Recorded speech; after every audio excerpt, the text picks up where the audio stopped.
Leandro, Perfeito. com o conhecimento jurídico que você tem, o presidente Bolsonaro poderia usar esse artifício do indulto presidencial para encerrar o inquérito dos atos antidemocráticos ou das fake news? Corroborando a sua fala, artigo 84, inciso 12 da Constituição Federal diz: o indulto presidencial é competência privativa do presidente da República. Porém, como você mesmo disse, que pode haver uma represália do próprio Alexandre de Moraes em relação a essa decisão do presidente Bolsonaro, como você mesmo diz, nós tivemos a nomeação do diretor da Polícia Federal, que também é expresso na Constituição como competência privativa do presidente da República, e nós vimos o que aconteceu, tanto que o presidente Bolsonaro não conseguiu, à época, indicar o Ramagem como diretor da Polícia Federal. Ou seja, é de se esperar que o STF mexa ali os pauzinhos no sentido de barrar esse decreto do presidente Bolsonaro, tanto que ele fez questão de afirmar várias vezes: esse decreto será cumprido. Será cumprido. Leandro, com o conhecimento jurídico que você tem, o presidente Bolsonaro poderia usar esse artifício do indulto presidencial para encerrar o inquérito dos atos antidemocráticos ou das fake news? Eu entendo que sim, porque, na realidade, assim, existia uma discussão doutrinária e até em julgados também, sobre o momento em que o indulto ou a graça poderia ser concedido. Uma minoria de doutrinadores, quando eu falo doutrinadores, são aqueles que formam a opinião jurídica, essa minoria ela entende que a concessão do indulto ou da graça só poderia ocorrer após o trânsito em julgado. Mas, na realidade, não faz sentido, não guarda lógica um negócio desse. Porque se você pode conceder o indulto ou a graça após a condenação e o trânsito em julgado, com muito mais razão ainda, você pode conceder antes, né, para exatamente ocorrer a extinção de qualquer tipo de punibilidade, ainda que futura, que possa ocorrer. Então, no caso dessas ações que estão ocorrendo aí no STF, eu não vejo nenhum problema, sim, eu acho que é cabível, e ainda digo, seria um incentivo aqui da minha parte, o presidente deveria fazer isso, para de uma vez por todas, né, resgatar o equilíbrio, né, entre os poderes. O presidente falou até lá na questão do pesos e contrapesos, que os poderes exercem uns contra os outros ou para com os outros, exatamente para trazer o equilíbrio, né, entre os poderes. Então, está na hora exatamente de mais uma vez o presidente utilizar desta ferramenta, dessa atribuição, para dar um freio, né? Agora é o momento de dar um freio no STF para que ele possa voltar ao equilíbrio entre os poderes. Os limites já foram ultrapassados aos montes. Nós sabemos que a nossa Constituição ela já foi rasgada diversas vezes. Infelizmente, falando aqui, mesmo antes até do presidente Bolsonaro ser eleito, essa questão que diz respeito à atuação do STF já era vista como um perigo para os estudiosos, né, que não guardam ideologia, mas guardam realmente a lisura da Constituição e dos nossos direitos fundamentais.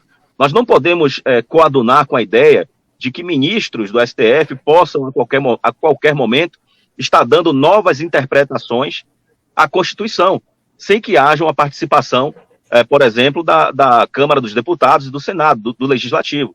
Então, essa ideia que se adotou aqui no Brasil, de se reescrever a Constituição a partir de novas interpretações, trouxe uma insegurança jurídica muito grande no nosso país, e hoje, né, de maneira espúria, o STF, por meio dessas figuras, tem se utilizado, inclusive, desse tipo de aplicação para colocar os seus interesses, os interesses próprios nas suas decisões, e muito menos a proteção da nossa Constituição, que é lamentável. Bom, a você que nos acompanha na TV Bolsonaro Presidente, eu sou o Elerson Oliveira, estamos falando com Leandro de Jesus sobre a decisão do Supremo Tribunal Federal ontem, no sentido de condenar Daniel Silveira a 8 anos e 10 meses de reclusão, com início da pena em regime fechado, que culminou na decisão do presidente Bolsonaro, agora à tarde, em emitir um decreto de graça constitucional inocentando ou liberando Daniel Silveira de todas as possíveis penalidades decorrentes da sentença proferida ontem pelo Supremo Tribunal Federal.